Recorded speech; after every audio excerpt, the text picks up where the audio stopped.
இன்றிரவு ஒரு கேள்வி. நீங்க ஏதாவது ஒரு புதிய விடயத்தை தொடங்கும் போது மிகவும் உற்சாகமாக இருப்பீர்களா? உங்களுக்கு மோட்டிவேஷன் வந்தா மட்டும்தான் வேலை செய்வீர்களா? அப்படி என்றா ஒரு முக்கியமான விஷயத்தை நீங்க மிஸ் பண்ணி கொண்டிருக்கலாம். எங்கள பலர் மோட்டிவேஷனை தேடிக்கொண்டே இருக்கிறோம். Motivational videos, quartz, podcast. ஆனா மோட்டிவேஷன் ஒரு ஃபீலிங். அது வரும் போகும். சில நாட்களில் எனர்ஜி இருக்கும், சில நாட்களில் அது இருக்காது. ஆனா டிசிப்ளின் அது ஃபீலிங் இல்லை, அது ஒரு டிசிஷன். மோட்டிவேஷன் இல்லாத நாளிலும் நீங்க செய்ய வேண்டியதை செய்வதுதான் டிசிப்ளின். சைக்காலஜில ஒரு இன்ட்ரெஸ்டிங் ஃபேக்ட் இருக்கு.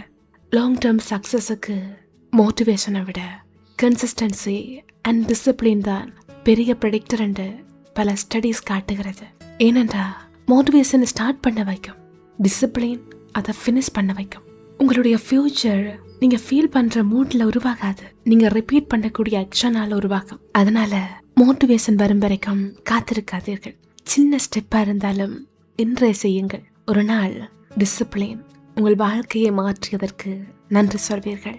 இன்று உங்களிடம் இந்த கேள்வியை கேளுங்கள். நான் மோட்டிவேஷன் வர வரைக்கும் காத்திருக்கிறேனா அல்லது டிசிப்ளினை உருவாக்குகிறேனா?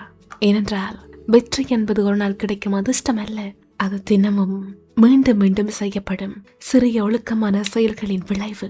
என்று நிம்மதியாக தூங்குங்கள். நாளை மோட்டிவேஷன் வந்தாலும் செய்யுங்கள், வராவிட்டாலும் செய்யுங்கள்.